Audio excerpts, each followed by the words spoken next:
Hello, everybody, and welcome back to Captain Patriotic. I hope everybody's been doing all right. I know I haven't posted new content in a little while, but I hope everybody's doing okay with everything that's been going on recently. I know a lot of you might be asking, why haven't I been posting new content lately, or where have I been lately? Well, that answer is pretty complicated, but I am more than happy to go into it for you guys. To answer your question, I've had a lot of personal stuff happen this past year and a half, almost 2 years, and it's been pretty emotional to say the least. It actually all started in August of 2021. It was in the middle of that month whenever my family received a call from my uncle who lives up north. He was just downright devastated on the phone because my aunt had just passed away that night from a massive heart attack. It was really unexpected for me and the family to receive this news, but it was heartbreaking nonetheless. My uncle, bless his heart, he was there in her final moments. He did chest compressions. He did everything under the sun that he could to save her. But nonetheless, she finally passed after a long struggle with her heart. So a week later, I find myself up in southern Indiana with my parents and the rest of my family that were close to my uncle and aunt. And I gotta say, her service was very well put together and very thoughtful. So thank you, everybody, for working with us and for helping us in such a dire time.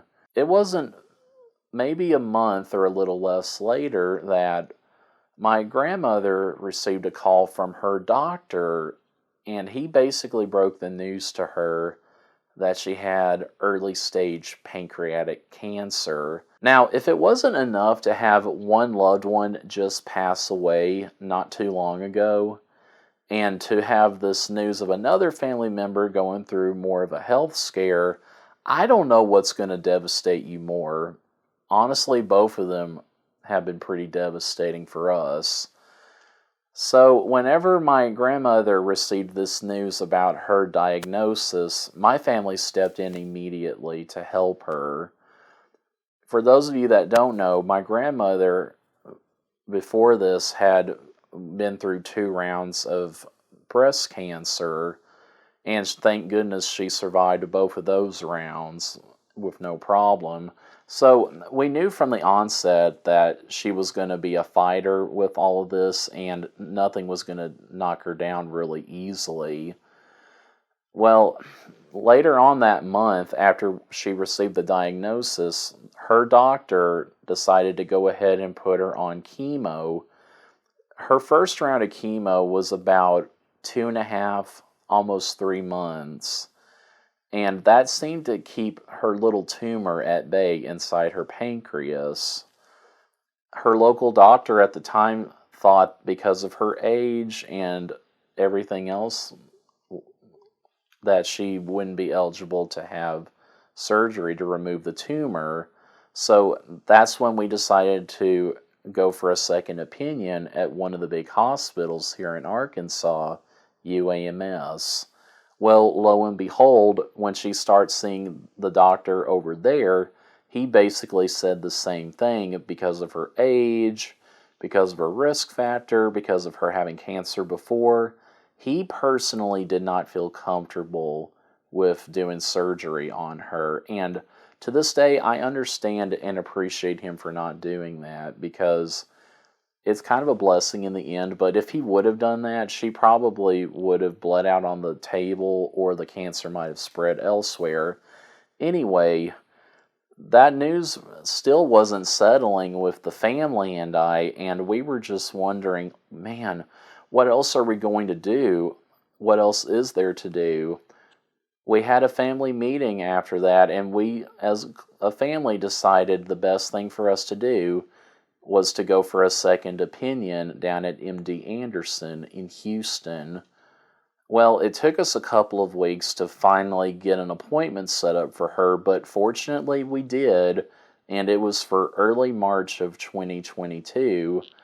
So, while all this was going on, it's a pretty emotionally chaotic time between my aunt passing, my grandma receiving this news, and us having to help her with all of her treatments and yada yada yada.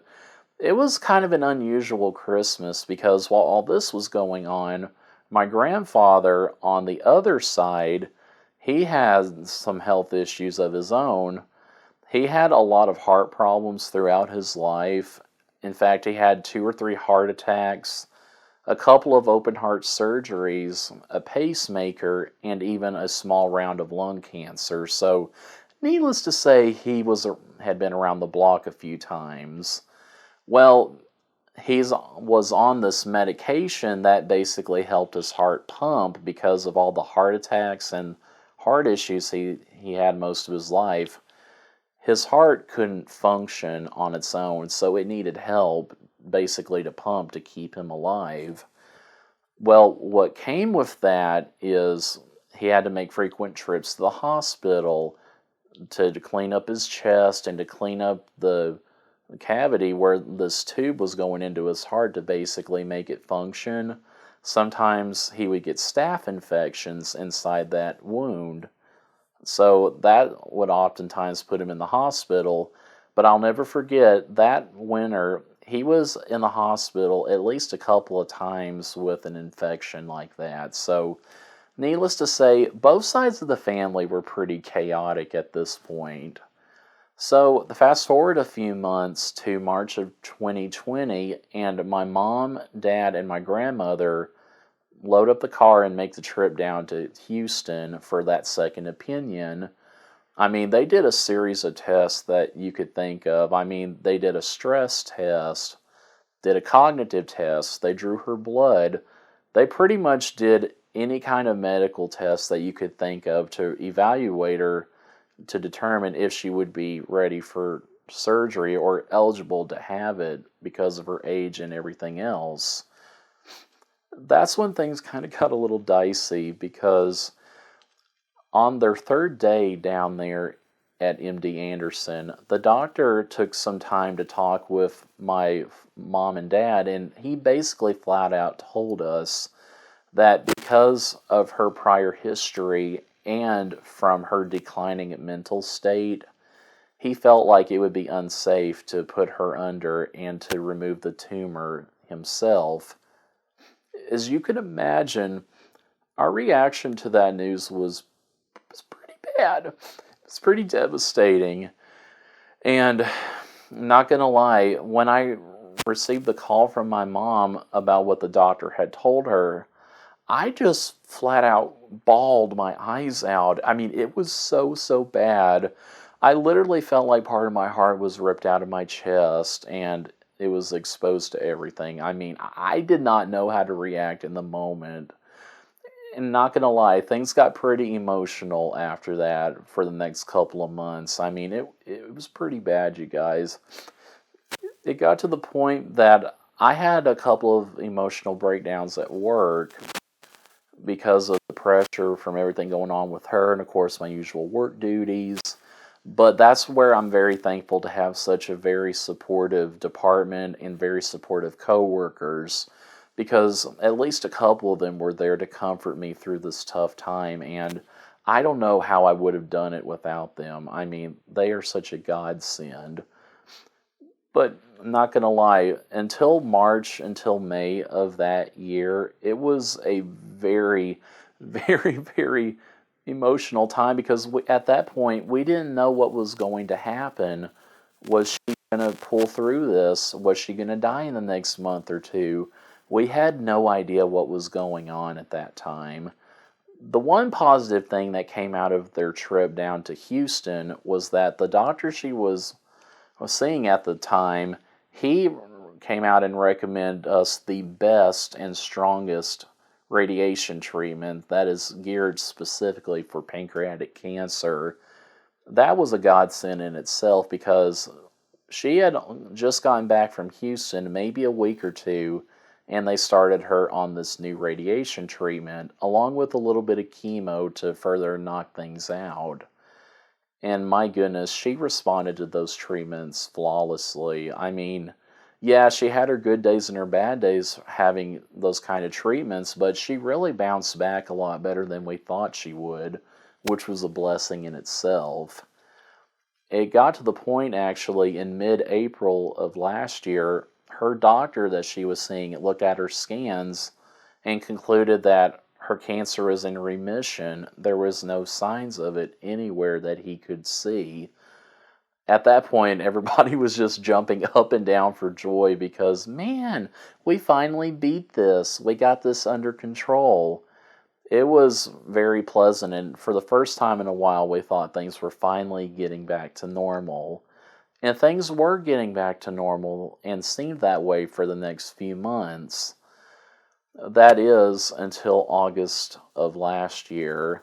And it was the first part of August that my mom got a call from my grandfather and his caregiver. And at that point, he had been in the hospital so many times that everybody knew him. They knew Mr. Caver very well. But I'll never forget when I got the call from my mom that Granddad had been taken all the way up to the hospital because he got another bad staph infection from his port on his chest. I gave it a few days, didn't hear anything. I thought, well, maybe things have gotten better. Maybe they've calmed down a little bit. Well, lo and behold, it was about a few days later, my mom calls me and say, hey, I'm going to go see Grandpa. I'm going to keep you informed on what's going on. That was a clear indication that I knew something was going on that they didn't want to tell me and anyone else about at the time. I'll never forget. It wasn't but a couple days later, my mom calls me. It was on a Friday afternoon, just before I got off work. She was panicked on the phone, and I could tell just by the tone of her voice that something was going on. And then, I will never forget this, she said, hey, you and Dad have to come up here right now. We think Grandpa is on his last leg, and he could go at any time. When she said those words to me, my mind went to a million different places. I didn't know what to think in the moment. I just lost all conscious thinking effort. It was just, oof. When you get news like that, it hits you in more ways than others. I'll never forget. As soon as I got off that phone with her, I just threw some clothes in a bag. I just went down to my car, picked up my dad, and we sped off to Memphis because at that time, I honestly thought that Grandpa was going to pass that night. And one of the things that was going through my mind was, my God, we're all the way over here. We're almost 3 hours away from him. What if I don't make it in time to be there in his final moments? What if I never get a chance to tell him I love him one last time? I had so many thoughts in my mind. I didn't know what to think. But we get to the hospital that night, and I just thought, oh God, this is it. This is it. This is it. But fortunately, his body was strong enough. It said, heck no, I ain't leaving right now. So I got to spend a good 2 days with him, and I spent a lot of time, even though he couldn't respond to me. I told him, thank you for everything you've done for me and for being such a role model. But to this day, I will never get the image of him hooked up to all of the machines in the hospital and looking so frail like he was. I mean, for as long as I can remember my grandfather. Yeah, he wasn't the strongest man out there, but by God, he was going to get out there and do something, no matter what it took. I really looked up to my Grandpa Doyce because he never quit on himself. He always persevered in whatever was going on in life, whether it was a medical something or whatever else was going on. He was a role model for me because he encouraged me to be myself and to stand up for what I believe in and really work hard for what I stand for and want to achieve. So to see such an icon like that on death row, on his deathbed like that, I didn't know what to believe at that point. I was just, my God, this is really going to happen. What am I going to do without him? And those were the longest 2 days of my life that I had experienced in such a long time, but I do not regret being there with him in his final moments.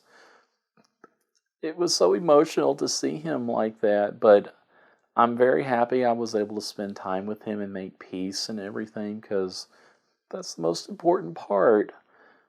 It was on that Sunday night that my uncle and mom and the rest of the family decided to go ahead and pull the plug on him.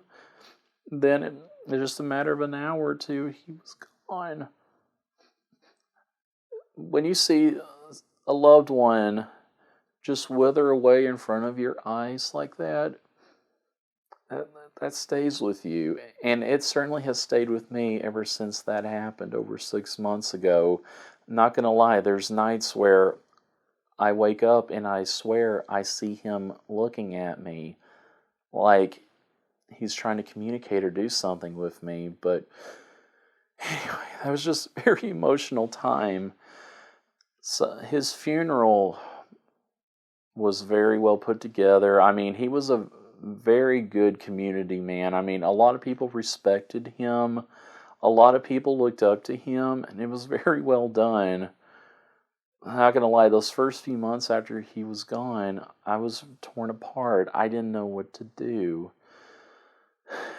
It was a couple weeks after the funeral when my dad got a call from my grandma, and the doctor had just told her that day that her pancreatic cancer has come back. That was in September, about 6 months ago, and ever since then, she has been on one form of chemo treatment or the other. She's still kicking, and she has good days and bad days, but we're having to deal with that and early onset dementia from all the treatments. So I say all this to say thank you, everyone, for all the people that have been there for me over this past year and a half or so, as well as for all of the viewers for supporting the channel for as long as I've been around. And I really do appreciate all of your viewership and support. But I say all this to mean that I am excited to announce that I am reviving Captain Patriotic, despite everything that's been going on, to bring us new and exciting content. So stay tuned, keep a watch out for him, but there's going to be a bunch of great stuff coming our way here really soon. Thank you guys once again for being such a great support over the years. I cannot thank my viewers enough.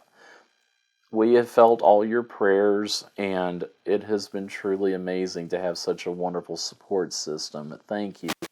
Thank you. And please stay tuned in for a bunch of great new content coming our way soon. Thank you. Thank you, everybody.